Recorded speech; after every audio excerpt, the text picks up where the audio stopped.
I want to talk a little bit about what we refer to in the industry as NEAT. Now, NEAT is an acronym for non-exercise activity thermogenesis.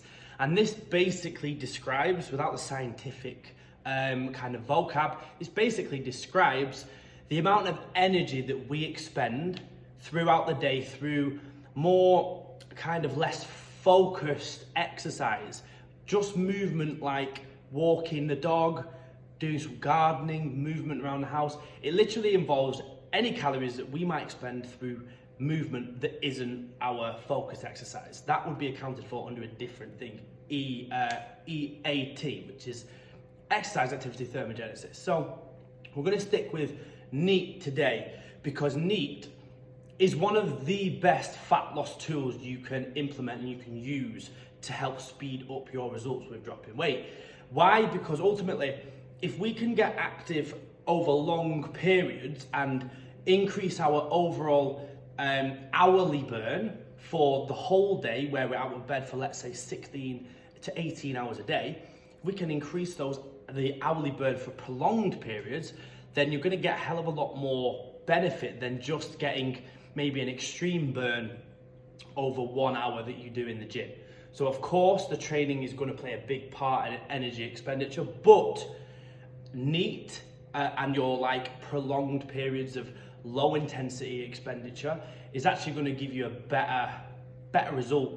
It's going to impact your fat loss a lot more than a single exercise session. So your exercise sessions themselves, this is another point, but the exercise sessions themselves should never be focused towards fat loss.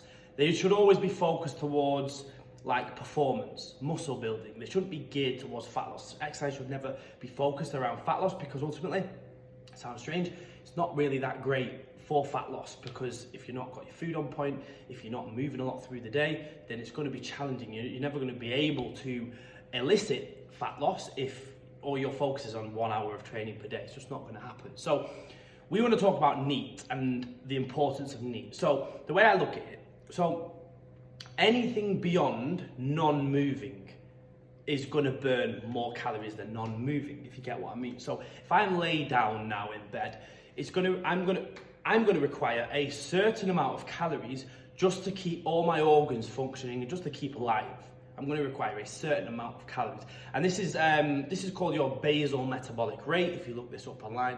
Basal metabolic rate basically describes the amount of calories your body will require just to keep functioning and stay alive, yeah?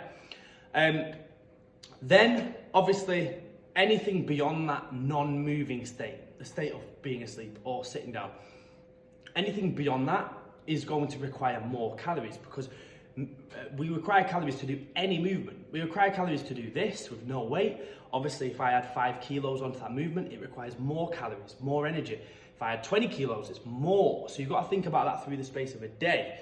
So we're looking at like daily movement. Of course, cleaning the kitchen is going to require a higher expenditure than sat there on a computer. You're going to burn a few extra calories doing that, but then you're going to take the intensity of that chore, that task, a little bit beyond that. Maybe you do some gardening where you're digging in the garden. Again, the expenditure is higher. Maybe you go for a fast-paced walk with the dog.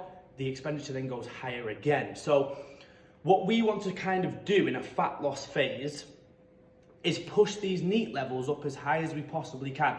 So we've got to try and bring daily activity into the forefront of our attention at all times. Maybe we park further away. You've probably heard this before. Maybe you park further away. Don't get the escalator. Take the stairs every time. Maybe you decide that you're going to do more active tasks around the house. This is a thing I use when I need to cut body fat, is I will actively start including more kind of active tasks. So I'll start making changes around the house. I'll do stuff in the garden a little bit more. I'll help people with stuff. It sounds stupid, but helping people with lifting stuff more. I will actively want to do that hell of a lot more because I'm trying to push my expenditure up. So every time I know that I'm sat down or non-moving, I know that my body is going to be burning the bare minimum amount of calories. And that's not what we want in a fat loss stage, because obviously the more calories we're expending, the more food we get to eat. And obviously everyone wants to eat more food. So we've got to make sure we're moving as much as possible. Now you can do this by just including a walk through the day. Obviously you can take your exercise into account with your expenditure as well, and you obviously should. But like I said at the start, one of the greatest tools is your NEAT levels. How can we expend more calories over a prolonged period of time? How can we get on our feet more? How can we be more active with our daily tasks, spend less time watching TV and more time out and about with the dog, walking, maybe, like I say, doing stuff around the house? This is one of the best things you can do to speed up your fat loss results. So from here, this is what you should think about. How can you, starting from today, start implementing some more activity into your day-to-day life if you want to get some degree of fat loss? And for health benefits go way beyond this as well. So just being more active, like I say, over the full day, rather than just a one intense bout, which is obviously very important for the exercise and it gives you other benefits. We want to work out how we can do that for the whole day. So your task from here is to really analyze your day-to-day activities and look at where you can start to include more NEAT, more calorie expenditure that is spread over the full day in maybe less intensive bouts.